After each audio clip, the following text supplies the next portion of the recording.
Hey everybody, welcome to this week's blog and video.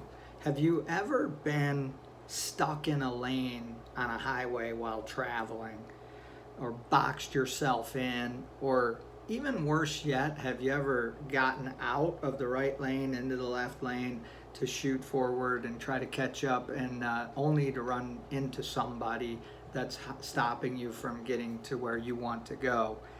Well, many times we can get stuck in a lane of life similarly to getting stuck in a lane on a highway. And let me explain what I mean by that. Some of us, we grew up with parents that their lane of life looked good to us, looked attractive to us, so we just followed their lane of life and we stayed in that lane for life. Others of us, we didn't really agree with the lane of life that our parents were in or directing us in, so we decided to create our own lane for life. And you know, the people that go, when I'm 18, I'm gonna, or if you're like me, you didn't even wait till you were 18 before you did it. Now, either way, we can get stuck in a lane of life or a lane for life if we're not careful. So for years, I had determined that I had all the answers. I had determined that I knew what was best for everybody in my family. I probably knew what was best for you, at least so I thought. And then something changed. I started to ask questions, and I had a big turnaround in my life, and that's a story for another time. But in 2005, Kyle and I were heading to a tournament at Lake Gaston, Virginia, and we showed up for our first day of practice. We pulled into AmeriCamps, it was called, and I reached over and shook Kyle and told him I had to wake up because he would always sleep on the way while I drove. And he woke up and we got out, started preparing the boat. Kyle looked at me and he said, Dad, I got to use the bathroom. So we looked and you could see the restroom way off in the distance. So I pointed, said, there it is, son, off in the distance. And Kyle headed up toward the restrooms.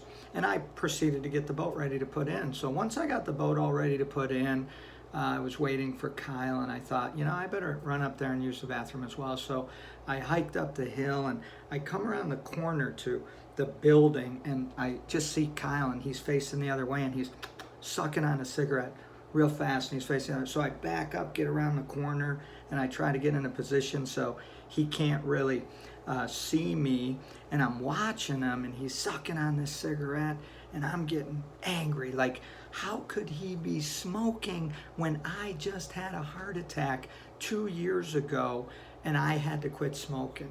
What is wrong with this kid? Not to mention that I had a lane for life and I knew what the right lane was, and it was my way or the highway, pal. That's what I was thinking. But for some reason, I just stayed there and I waited. And after a minute or two, Kyle finished up his cigarette, put it on the ground, put it out, and then he took off around the other side of the building, head back to the boat. I went in, used the restroom, and I called Chris on the walk back to the boat, my wife, and I said, sweetheart, this is what happened. And I told her, and I said, but I'm not going to say anything. I'm going to wait until I get back in town, and I'm going to get some advice from some friends, and I'm going to see what advice I can get. See, I was at a place in my life where I kind of was stuck in a lane for life, but it was a frustrating lane. It was like when you get stuck behind that person in the left lane and you get frustrated, or you box yourself in and you get frustrated. I was frustrated. It was time for me to change lanes. So I went back. There's 3 days of practice. Did I mention 3 days that we practiced and we fished the tournament? And I held that in the whole time. Never said a word to my son Kyle. He was 15 at the time, and when we get back, I start asking for people for advice. And this one guy gives me this crazy advice that, like, I'm like, you know what? It's way out of my lane for life, but I'm just going to try it. So I had picked Kyle up from school every day, and he would ride home with me. So this particular day, I picked him up from school. We head down the road, and I take a hard right into a gas station, a little convenience store type of place. And we pull in that gas station, and I said, hey, Kyle, I'll be back in a minute. I got to grab something. And he's just sitting there on his phone, texting somebody, texting his girlfriend probably. And I hit the button for the window to roll down his passenger side window. And he was so busy on the phone, didn't even pay attention or notice it. So I run into the store. I had now done an investigation, found out he smoked Marlboro Reds. So I go in, I buy a pack of Marlboro Reds. I walk back out the store and I throw the pack of cigarettes through the passenger side window, lands right on Kyle's lap. And he just like looks, and you see like he looks at me, and I just say, son, I know you're smoking. Why don't you get out the car? Let's stand over here and have yourself a smoke and we can talk. Kyle got out of the car and, starts walking over, and he's a little fearful, like, what's this guy going to do to me? I'm going to light this cigarette, and what's he going to do? So I had to encourage him. I said, it's okay. It's all right, son. Go ahead and light up and have a cigarette, and we'll just sit here and talk. I had one of the best talks with my son that day that I've ever had.